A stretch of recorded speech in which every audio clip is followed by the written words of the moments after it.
Okay, we're going to go ahead and get started. Thank you everybody for joining us today for this special webinar series. We're going to be covering environmental monitoring, flood warning system telemetry. We'll be focusing on different telemetry options. I'll walk through some advantages and disadvantages of all the different options. And then have a summary of all the different options that you can utilize going forward. My name is Charles Jost. I will be moderating the webinar today.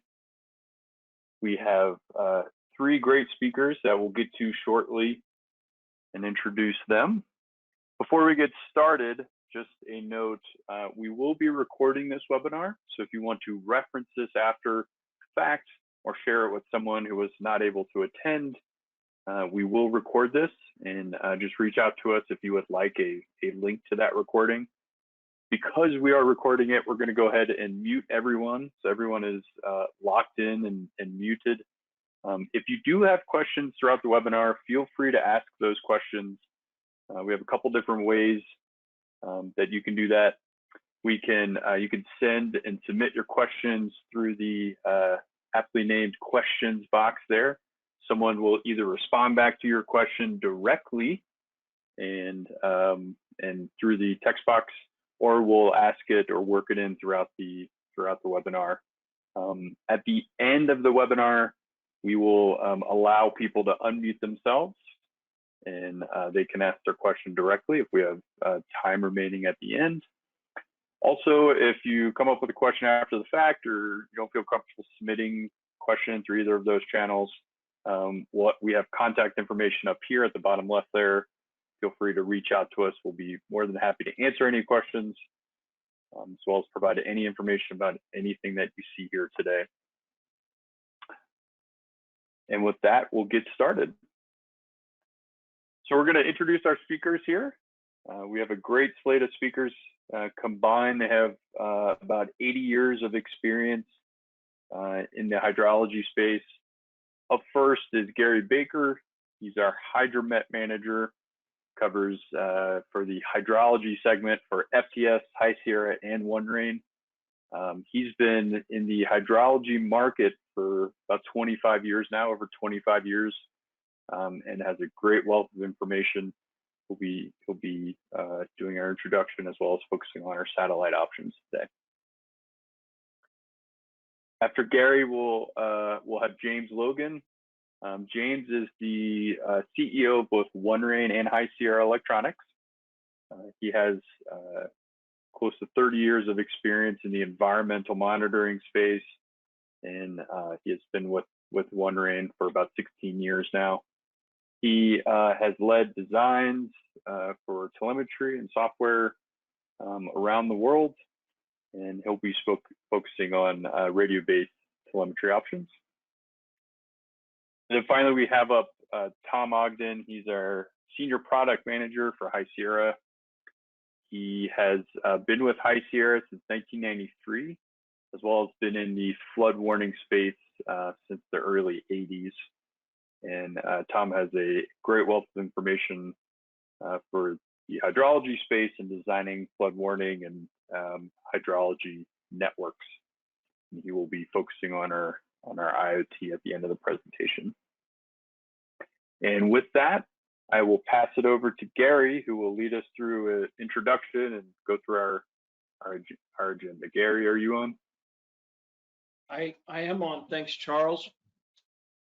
Thanks for all those that are joining us. I see a lot of people here that I've known for many years. Thanks for being with us. Today, in terms of our agenda, we're going to cover different options for telemetry. Leading into that, we're going to talk about monitoring systems and define what your system may look like, and then again focus on the monitoring or telemetry side of that. We're going to look at requirements as you're considering different types of equipment or different types of methodology of telemetry. We should probably consider a number of different requirements while making those decisions. We'll talk about the telemetry options and then do some summary in the end. by and large, the things that we're going to, the three different categories of telemetry that we're going to talk about are terrestrial radios. James is going to talk about those. We'll talk about satellite solutions as well.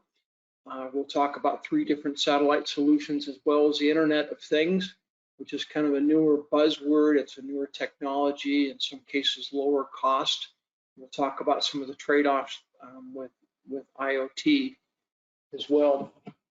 So looking forward, if we consider some of our different requirements for our site, it's been interesting. As we've talked about this, all of those on the panel, all of us over the years have been asked this type of question a number of times, and that is, people might call up or ask you when you're visiting with them, what's the best type of telemetry to use? And the answer to that generally is there's a best per site and a best per network, depending on what you're trying to accomplish. And so with that in mind, we've come up with a few of these questions to ask yourself, or a few requirements that you might consider. One is there an existing network that I already have established? And if so, how big is that? And do I want to add to that network, or do I want to create something in addition to that? Do I need my data to be real time? And we can talk about some of that as we go forward. How often do I need to measure my sensor, report my data, transmit it? How much data do I need to send? Is it small packets of data, or is it something much larger? What is my budget for my installation and equipment? What's the budget for ongoing data as we continue to send it in?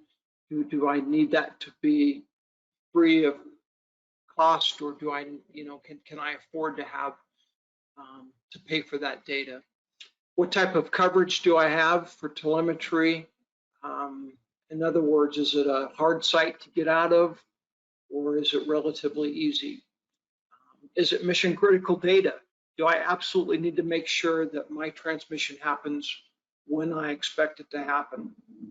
And then last, but certainly not least, this comes up all the time, and that is, what are my power requirements? And what kind of power can I get in there? In most cases, it will be battery and a solar panel. So that being said, we also put together a grid that we're going to show also in the end, populated after we've talked about these. You'll see on our top row at the top there, we have the different types of telemetry that we're going to cover and talk about in detail. And in the column over to the left are some different the different things or the categories that we're going to populate with under those the different telemetry options. As we talk about a monitoring system, we created this diagram as well, just spelling this out from the beginning to the end. Sensing, it just depends on the type of site that we're looking at.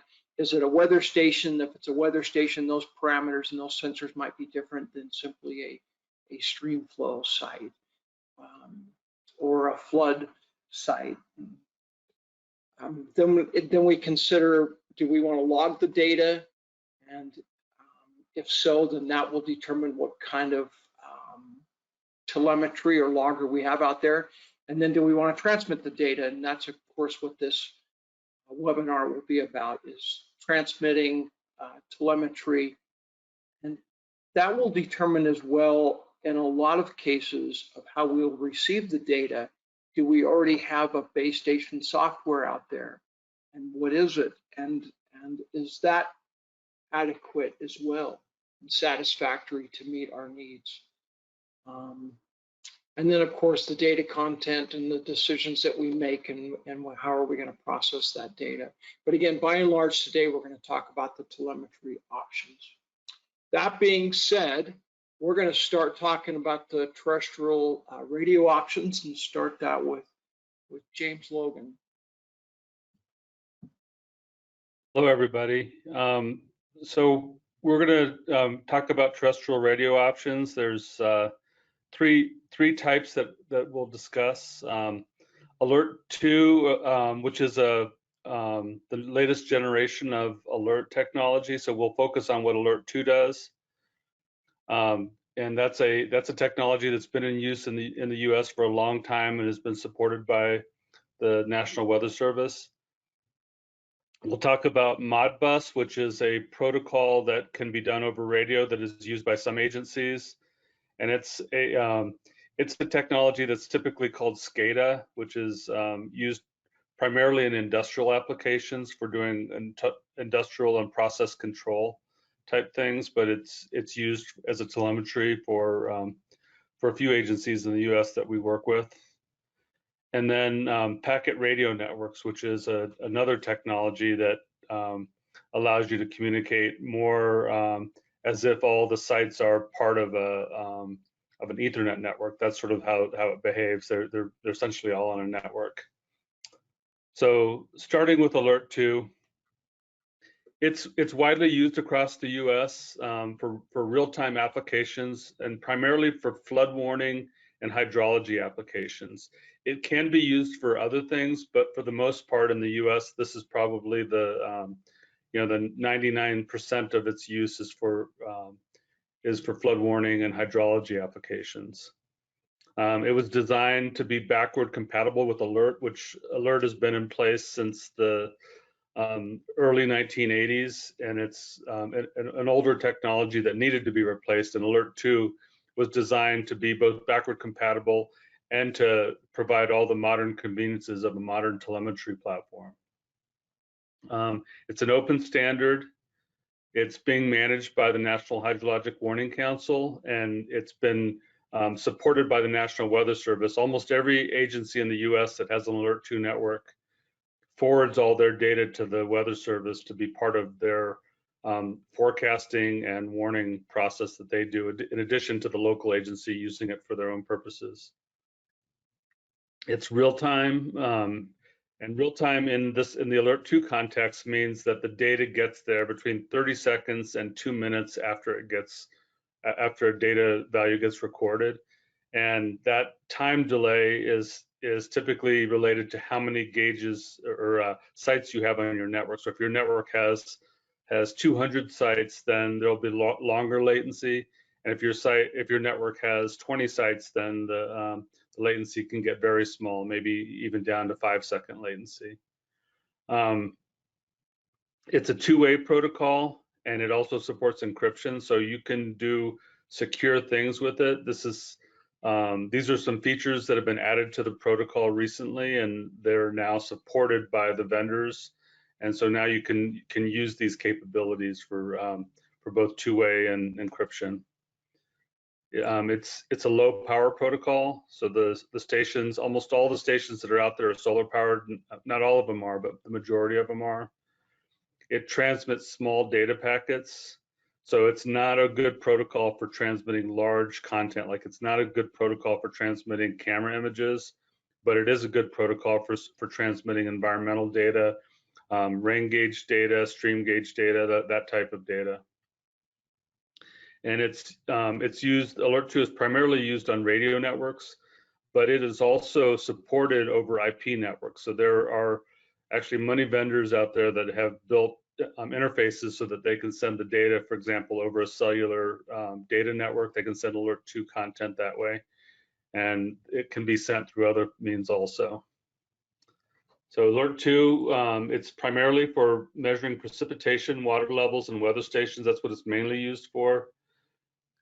It's best when you have a line of sight system. So it's good for regional applications or local solutions, but it's not good if you have to build a national network of things. It's not good for that, but it's good if you're part of a city or a county where you can where all of your stuff is regionally located, and you can build a radio path between all the sites and where you want to collect the data. And it typically has infrastructure investment. So when you have a site that goes across a county, for example, you need to pay to have repeaters put in locations to bring the data out.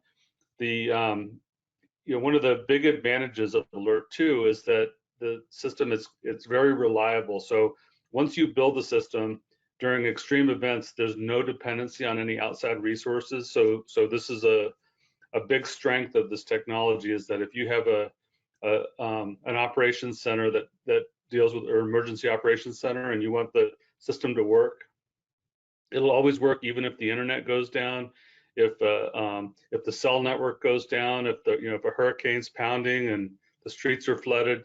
These systems work when in those extreme events, and you're not dependent on the internet being available or anything else. So it's a really robust technology for dealing with emergency applications. So, and when you build the networks, if they're built properly, then they'll be built with no single points of failure. So if they're designed properly and implemented properly, then that's part of the robustness of the system. Modbus is another technology that's being used. We have a few of our clients that use it for their radio networks, and it's used, the protocol itself is used pretty widely. It's used both from sensors talking to a logger and from loggers actually transmitting over radio networks.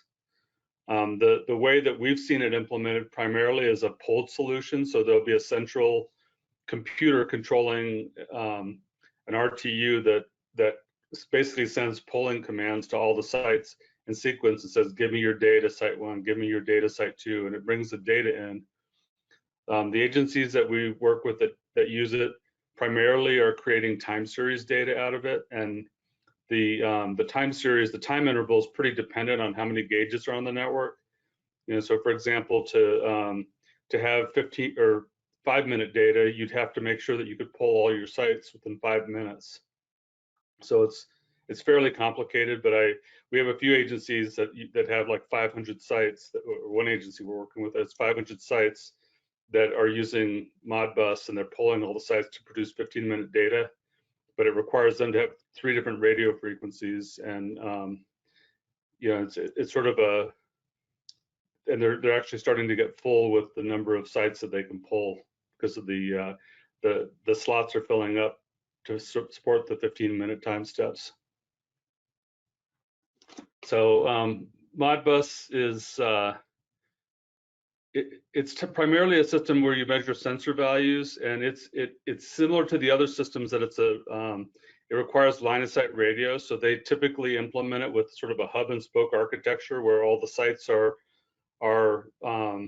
around the spokes, and there's a hub that sort of does the polling. The need for line of sight is one of the major issues with a radio-based system like this, because you have to make sure that you can communicate from site to wherever you're collecting the data. Modbus is not, from a radio protocol point of view, it's not a very secure thing. So with a Modbus network, any of the entry points are its weakest links, and when you use radio protocol, basically every site is an entry point, and so is the central polling master that's pulling the data in. That packet radio is another protocol that is being used by a few agencies, and it has a lot of good things about it, and some things that are not as good about it. So it gives you the capabilities of a full network on it. So you can basically do anything you can do over Ethernet network, you can do over a packet radio network. It's typically more expensive because the hardware is more expensive that goes at all the locations. It can be complicated to implement. So it's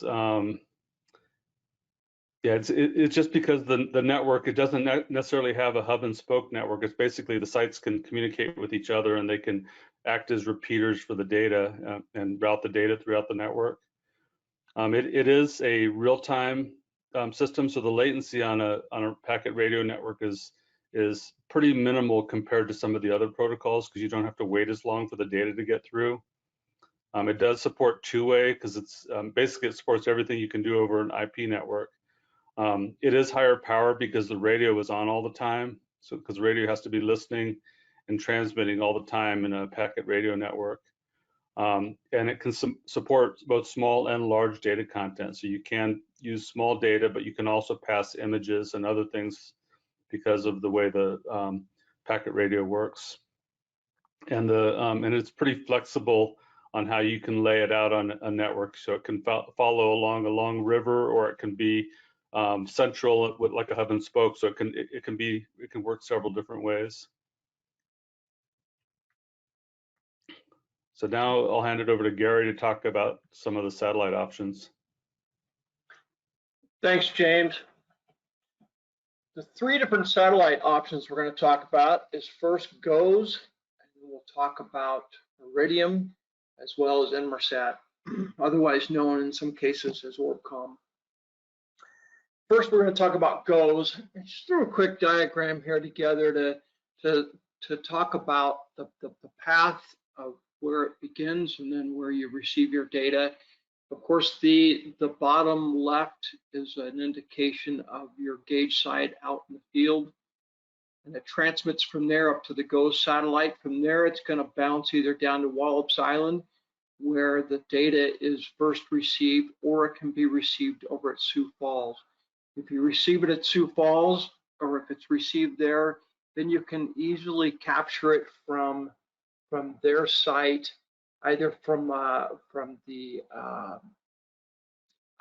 their website, or like the USGS pulls it off into their endless system from there. Or it bounces up from Wallops. It can go to the DOMSAT satellite, and from there you can have your own local readout ground station that you can capture your data.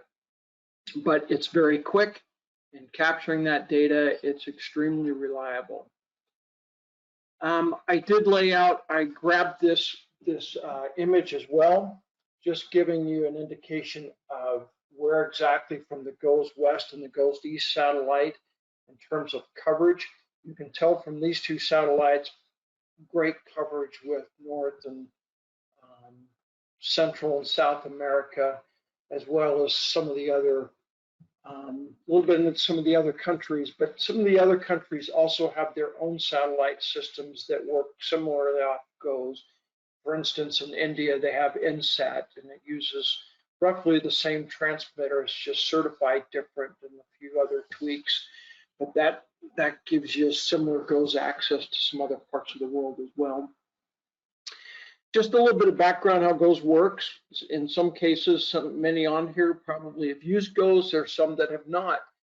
So just wanted to cover in briefly, and I have a picture here of a current GOES transmitter data logger, the LT1 that we make at FTS.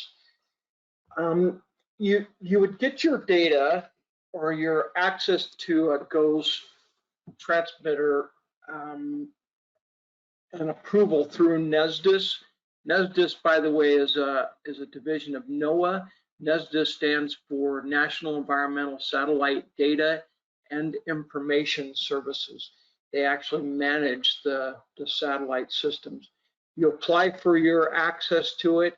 From there, they'll give you a channel and an ID.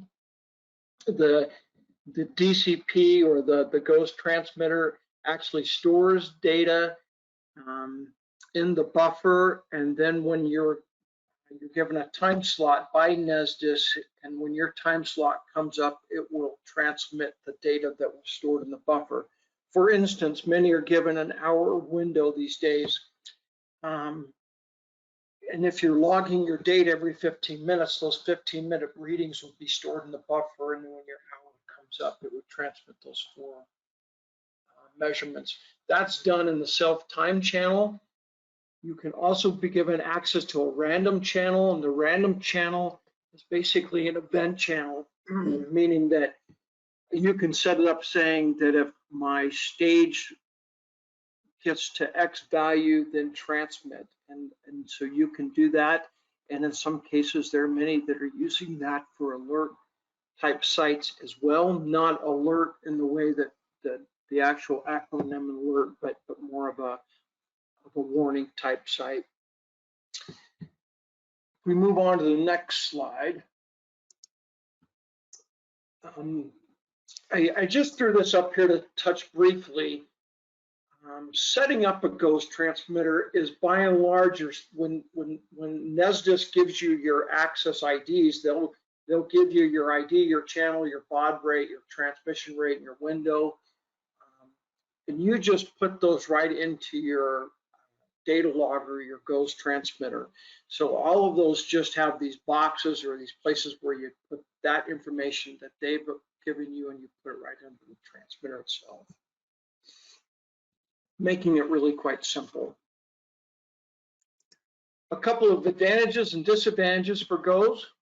GOES, certainly probably the biggest advantage is it's free to use. For those that are using it, there is not an annual cost or anything like that to use the GOES satellite. So once you're granted access and given a channel and ID, it's free to use. It's extremely robust. It's been around for years and proven and established. So the advantage again is the random channel as well. So if someone wants to be able to transmit based on events, they can. Disadvantage that the equipment compared to some of the other telemetry options that we're talking about perhaps has a bigger upfront cost. But again, it's free to use. The other disadvantages, it's one way. I put up here access to using the GOES, but by and large, most people can get access, and we can help advise you how to get that as well. I just threw up a couple of pictures here of some GOES sites. You can see the Aggie antenna on a number of these. That is a more traditional GOES antenna, and I got a picture on the next slide that I want to show you as well. But one of the pictures as well on here, I threw this up here. It's a little bit of an older, the second one to the right, a little bit of an older unit that FTS that we made. But what I like about this picture is that a lot of people don't use GOES for systems such as groundwater or something of that nature. But FTS helped a group up in Canada do a large program and network of groundwater sites where they used GOES, and this is a picture of one of them. So it shows the flexibility of different sites. I like this site as well. This picture was sent to me by the USGS out of Truckee. You'll see that picture on the left, they actually have both of these antennas up there. They're hard to see, covered in snow, but the Aggie antenna obviously at the top, and then right below the solar panel, you'll see the EON GOES antenna that's made by FTS. The Aggie quit transmitting. It quit transmitting through that Aggie with all that snow, and the EON continued to transmit. As far as our next telemetry, we want to talk about Iridium briefly here, but Iridium is a more of a commercial type satellite. GOES is managed by the government. Iridium is a commercial satellite, or satellites rather. There are 66 low orbiting satellites. They orbit at 476 miles from the Earth. They're going at 8 kilometers per second. They clear the Earth or cover the Earth in roughly 90 minutes. So they are whizzing past up there. When you transmit, you're going to transmit up to the satellite, and it's going to basically find the closest one at that given time. The message occurs, the latency is roughly 20 seconds. It's less than that. Global coverage, the coverage is fantastic. When you have 66 satellites up there, you can transmit data from about anywhere. You do get access to two-way communication, which is a nice advantage as well. Disadvantages here is you pay what you use. We'll talk about that a little bit more here in just a second. I like this diagram. This shows a couple of different types of telemetry sites down here at the lower left, shooting up to the Iridium satellite, and then it comes through your gateway at the bottom. And the gateway, by and large, determines how much you're going to pay and so forth, and who's going to help provide you with the data. So the two different satellites at the top are kind of an indication that these satellites are moving past you, and when you transmit, it'll hit the satellite that's above you at that time. Some of the advantages and disadvantages of Iridium. Again, in some cases, I threw up here the DoD gateway, which represents Department of Defense.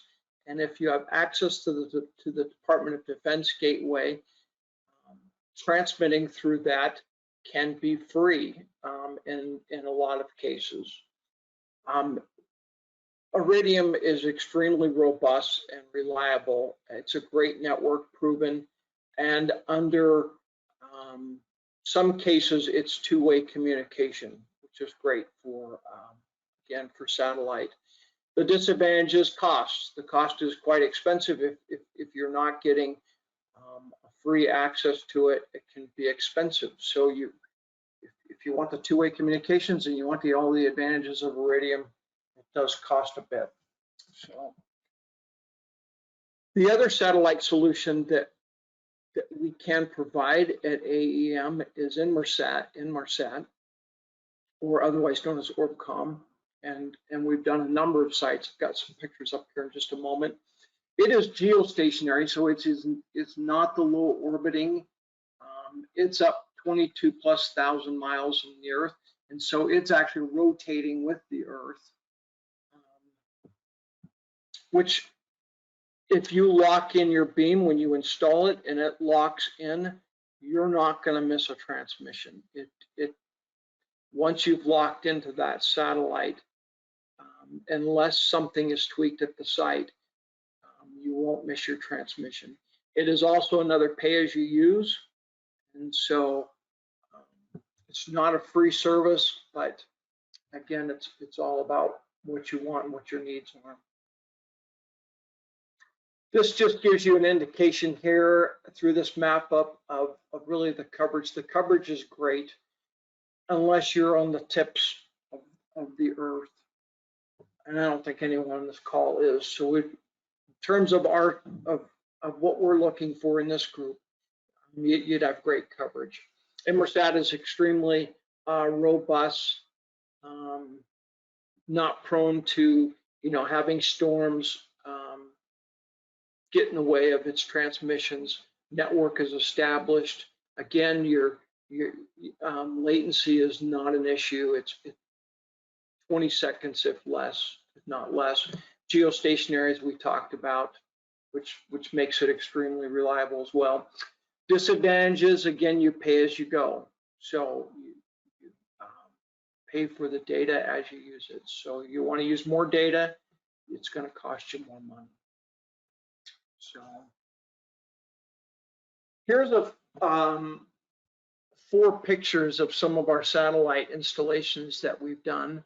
And I like the way we've titled this. It's mission critical for remote locations. You can see these sites are certainly out in the middle of nowhere, but they don't miss transmissions. They work very well for these users that are trying to get their data on the regular. So great installations and great locations. We'll turn the time over to Tom. Thanks, Gary. So as we see, I'm going to be talking about the Internet of Things, and I'm sure everybody's been hearing this term a lot these days. Again, obviously, like the Internet, it's a fairly new technology compared to these others that we're speaking about. A lot of what we hear about, a lot of the protocols, Bluetooth, Wi-Fi, Zigbee, 6LoWPAN, these are more local areas, sometimes referred to as personal area networks, smart homes and things like that. What we're more interested in, covering larger areas would be LPWAN, so low power wide area networks, and cellular certainly fits into that category. We're going to look at mainly one of the LPWAN technologies, LoRoWan, and yeah, we see on the right here a typical network where you've got nodes transmitting to a gateway that's transmitting up to the cloud, and that's not untypical for a IoT type network. So cellular has, we're going to look at advantages and disadvantages here, like we have been with the other technologies, and one of them is kind of demonstrated by the map on the right. I believe this is a Verizon coverage map, and while not every inch of the country is covered, certainly the vast majority of it is, and some of the areas that aren't covered there are covered by other cell services. So that demonstrates there's significant infrastructure in place already. So there's a nationwide backbone of communication that's installed and maintained by others. So that's one of the things you're paying for. You're not having to put in your own infrastructure network. There's you have the capability of transmitting large messages. So this would be like video. You're not going to be doing with most of these other technologies or even images, but cellular, it's basically unlimited, and of course you're going to pay for it, but you do have that capacity. If that's your need, then that could be a good solution for you. It is also the potential to cover large areas with a dispersed network of gauges.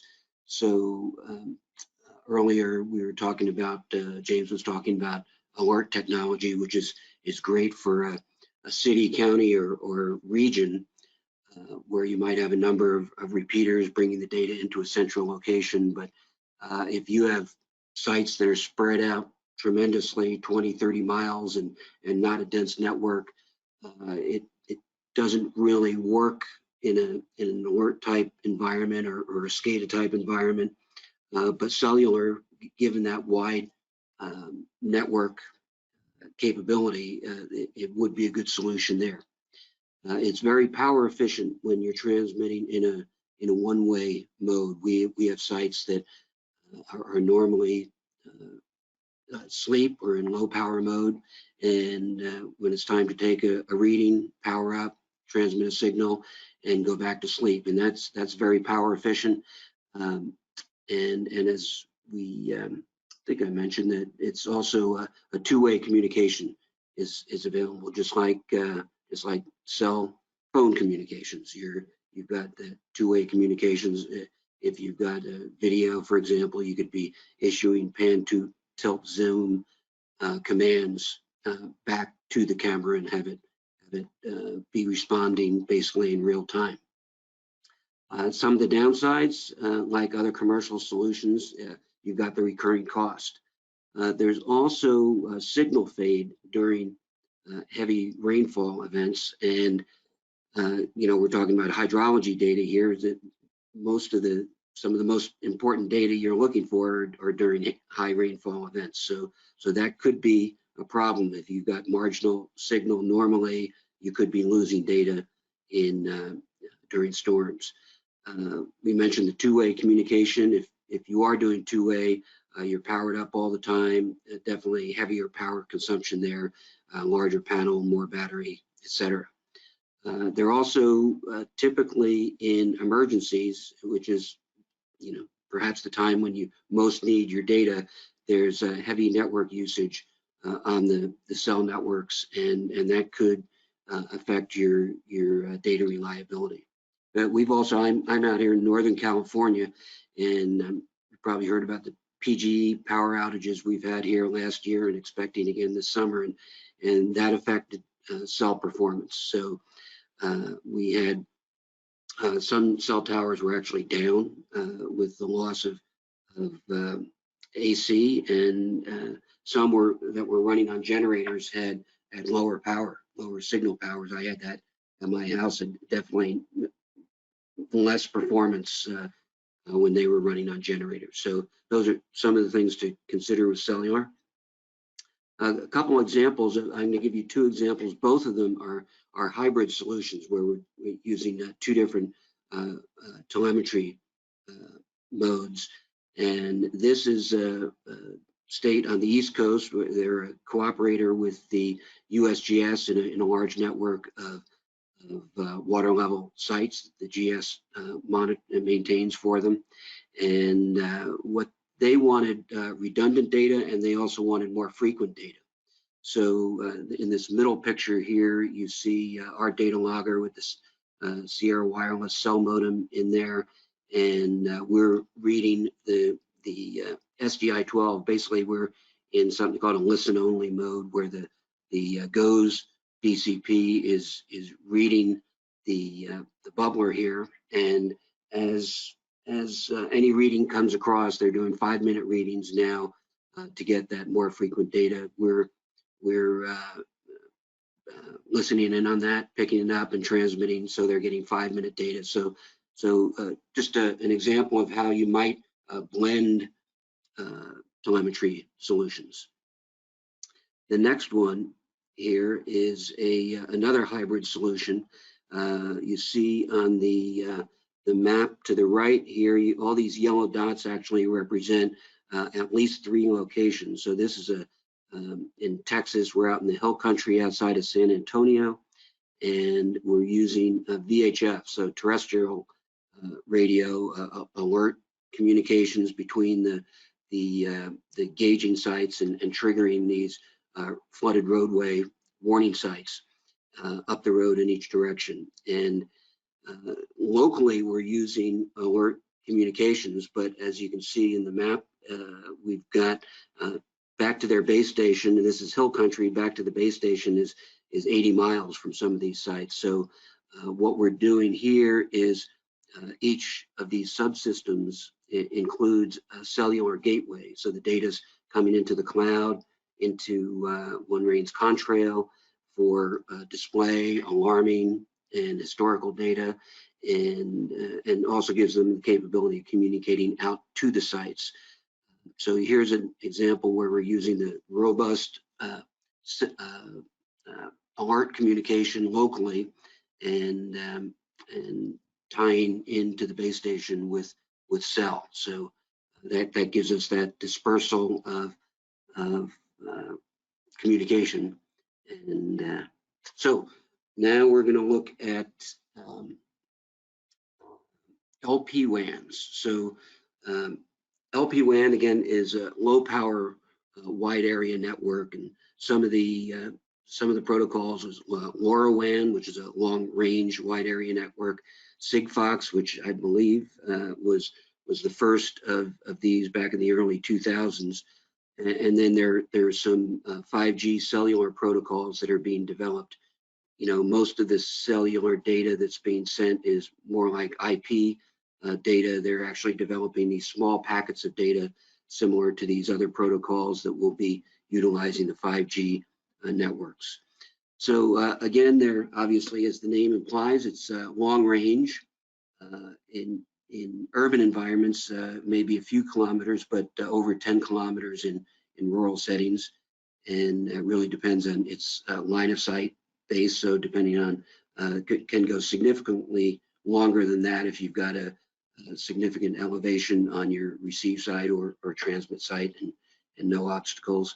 Low power, there's some of these transceivers can run on small batteries for up to 20 years. So it's really designed to be low power and low cost as well. So the LPWANs, the simplified lightweight protocol reduces the complexity in the hardware design, and so it ends up in lower device costs, and it's also cheaper for the infrastructure. There's some of the infrastructure. Well, let's go on. We're going to talk about LoRoWan. I think we've got where we've got so gateways. First off, there's a LoRoWan. It's an open protocol that is, there's an international alliance, the LoRoWan Alliance kind of oversees the protocol, and it's a network of providers and device developers. There are some public networks being installed, so it's somewhat like a cell network in that the gateways are out there installed by a third party, and you're just installing gauge sites, or you might be installing a private network where you're installing your own networks, and that way, yeah, well, just that they're public and private networks. Transmission distance, as I said, it could be up to and over 50 miles if you have true line of sight. Again, it's low power. It uses an adaptive transmission rate based on the connection. So it communicates with the gateway and gets confirmation acknowledgement back, and it can determine at what rate of transmission it's using a chirp spread spectrum technology, and it can spread out how wide those chirps are spread out, and the more it spreads it, the greater sensitivity at the receive end. So it determines the signal strength required to get the message through, and then uses that ongoing. So this diagram shows various types of end nodes or sensors and transmitters transmitting through a gateway that then goes through a network server, and the network server performs security checks. It filters duplicate messages, basically manages the network, and then forwards data to application servers. So in our case, it would be Contrail by OneRain. I've got an example coming up on the next slide here that would be using what we're transmitting through a private gateway into the Things network, which is the network server. But this is we're calling it REMS. It's a remote erosion monitoring system. On the left here in that cabinet up on the pole, we see the gateway is installed, and it's a levee erosion detection. So the intent is to detect in near real time levee erosion. On the right hand side, we see a beacon that's about 3 inches in diameter and about a foot tall. Those are installed in a levee, and there would be a fairly large density of beacons implanted in stretches of the levee that are at risk for erosion. Erosion occurs, the beacon starts floating and transmitting every 10 seconds an ID signal that goes through the network, gets to Contrail, and we know exactly where that beacon was buried, the GPS location and depth, so that information is immediately sent out to key personnel, and then strategically based on the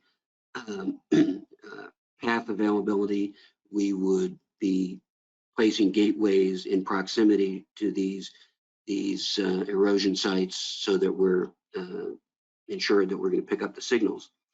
And then as we said, the gateway passes the signal on, and it's very, very quick, and the alarms go out. So that is an IoT solution that's kind of our first entry into IoTs. And now I think Gary's going to get back to looking at that chart and summarizing these options.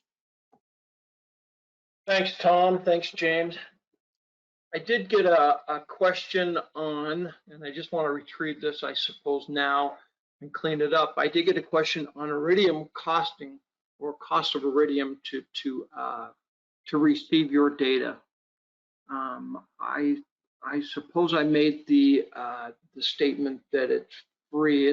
Iridium is really not free unless you have access to the Department of Defense gateway, which is really used by the Army and so forth. If you're working with the Corps of Engineers, for instance, they have access to it. Other than that, it's really you pay as you go, and you pay for the data that you use. If you'd like to discuss further, much like a lot of the things that we spoke about a lot of telemetry options today and a lot of information. We realize that in a lot of cases, not everyone will have retained all this information. If you'd like to talk about any particular site and your best options for those, we would love to chat with you about that. So at AEM, with all of these options we can provide and consult with you and try to find out the best one for you. If we go back to this chart, let me just briefly talk about this, and we can also help you get one of these as well. But again, the top row are the telemetry options that we spoke about, and the left-hand column, some different things to consider when putting out a gauge. For instance, do you want real time? And again, based on the things we talked about, we've populated in there what is real time and what is not real time, and how we've defined that. And then we put equipment cost and then data cost. For instance, you see alert and SCADA is at no cost. The GOES is at no cost. But then you see, such as the Cell and Iridium and some of these others, they have costs associated with them. Some of it varies, and that's why we put from 0 to a number, because it varies how much data you're going to transmit, how often you're going to transmit. So again, we could consult with any of you if you like over some of these. Power requirements, for instance, we put dependent on some of those. Some of them we just know are lower or higher than others based on what they come out of the factory at. Some of it's dependent, again, on how often you transmit and how many sensors and so forth are connected to all of this. So some of it does vary, but the nature of some of these telemetry options are lower power versus higher power, and that's what we're trying to focus on here. So based on some of this, you can see a summary. We'd love to chat through any of these. If anyone would like some help or some consulting through this, we'd love to help with that. So with that, we're going to turn it back over to Charles. All right, thank you, Gary. We're going to open it up for questions. We had some good conversations here. We certainly covered a lot of telemetry options. So there might need to be some clarifying questions, or if people have any follow-up questions, feel free to ask us. Again, just to reiterate what Gary said, we did cover a lot, and there is a lot within that summary slides. And kind of to echo what he said in the very beginning, each site and each need is unique. It depends on the agency, what they're trying to do.